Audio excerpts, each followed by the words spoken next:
Listen to this.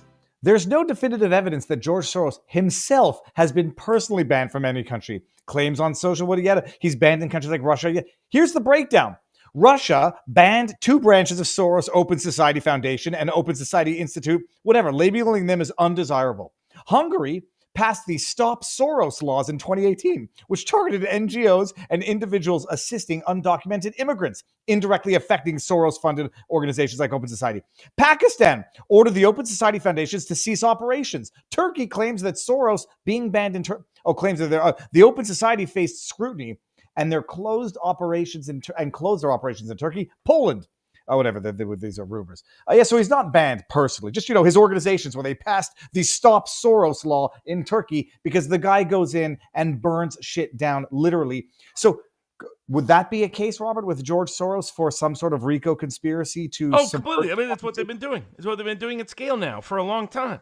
And that's what it's... Until you go after the organizations, you're not making a difference. And you see a fatal flaw in Bongino and Patel, which... I think they confirmed this week my hypothesis, which is down deep, they think the FBI is a big, beautiful tree with deep, wonderful roots that just had a few bad apples at the top, that had a few hidden files in a few locations. The idea of protected files comes from the founder of the FBI. J. Edgar Hoover was the man who mastered secret, separate files. But maybe Kash Patel doesn't even know this. Maybe Dan Bongino doesn't even know this. But here they are out there saying, we're going to do this kind of law enforcement. They clearly don't believe there's any institutional problem. The problem with the FBI is the roots of the FBI. The tree is poisoned. The fruit is poisonous because the tree is poisoned. They don't understand that.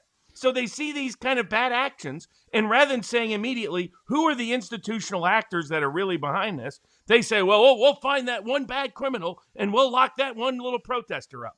That's going to make no difference. They're doing a lousy job so far, and they continue to just make it worse.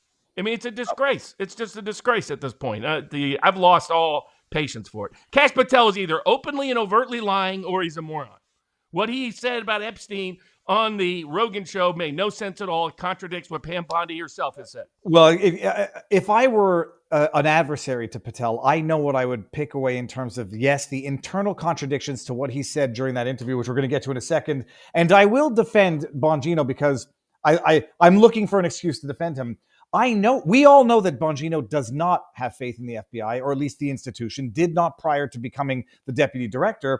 And I get the impression that he's being hand-tied or his wings are being clipped. And Patel, it looks like he has faith in the rank and file. He says it all the time. And I'm not convinced that he's right, but I'm not there. So I'm not going to defer to his opinion because I don't agree with it. But that seems to be his opinion.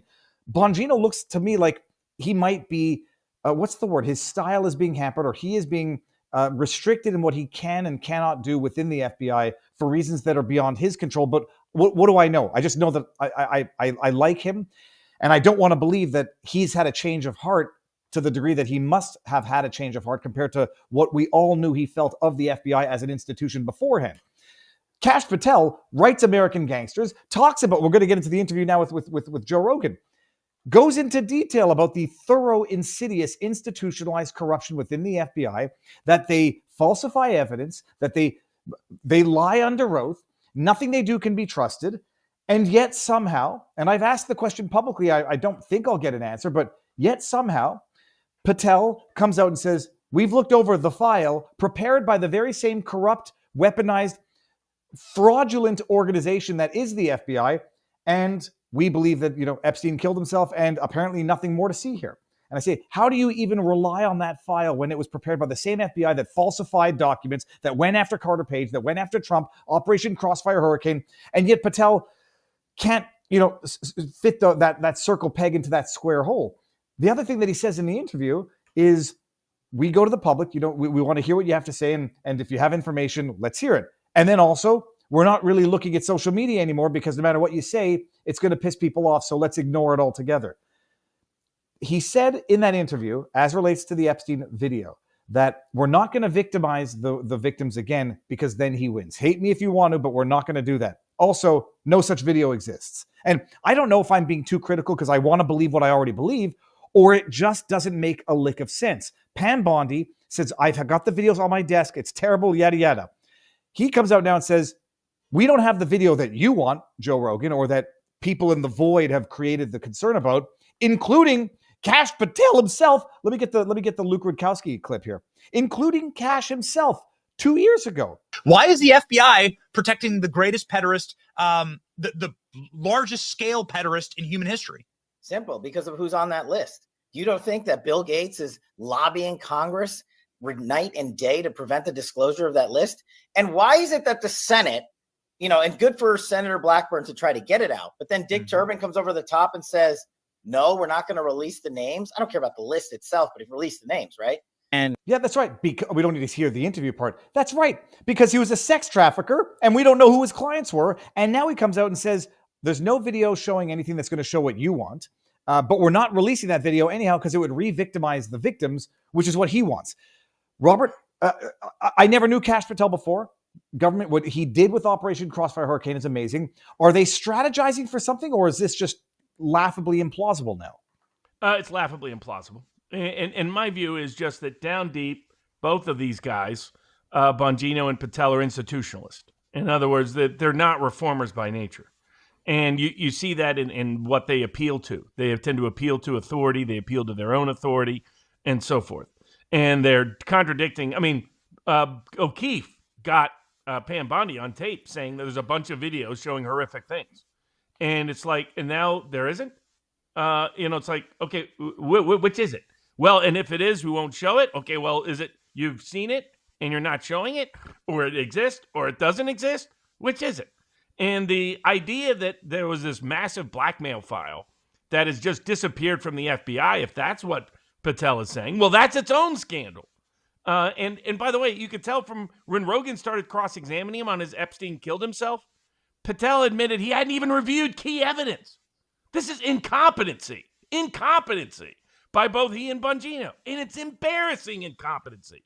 And they're so politically daft, they don't realize how embarrassing it is.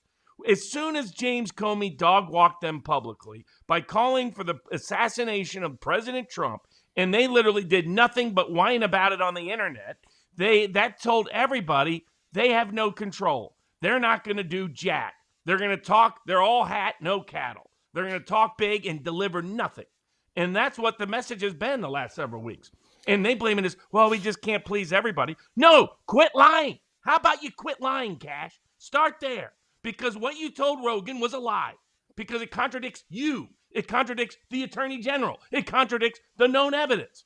And so why would he? Well, you can see why James Comey's laughing. Because he knows Bongino is somebody you can laugh at. Because he's going to do nothing. But talk big, do nothing. Talk big, do nothing. It is an embarrassment. Why does Trump have to keep begging them to do something on Tina Peters?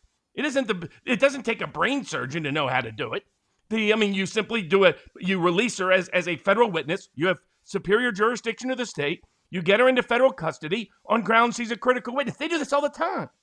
Heck, they did it for Lucky Luciano when they let him out early so he could facilitate in World War II and the deep state could get into the drug dealing business full scale. So you know they can do it. They do it all the time, yet they can't seem to know how to do it. How is that? They're either incompetent or incapable. The only Harmeet Dillon is doing anything useful at the Justice Department that I can tell.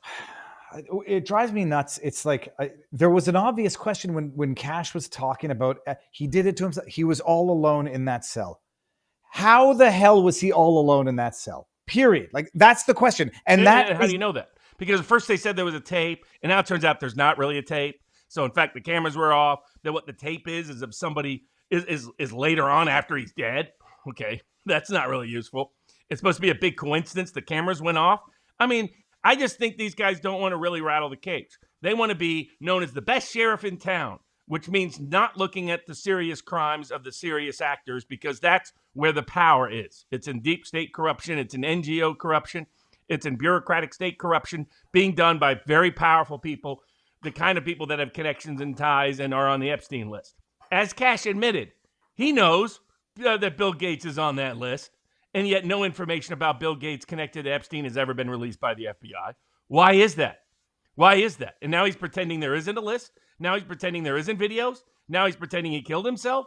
He's trying to gaslight the world into one of the dumbest stories ever told.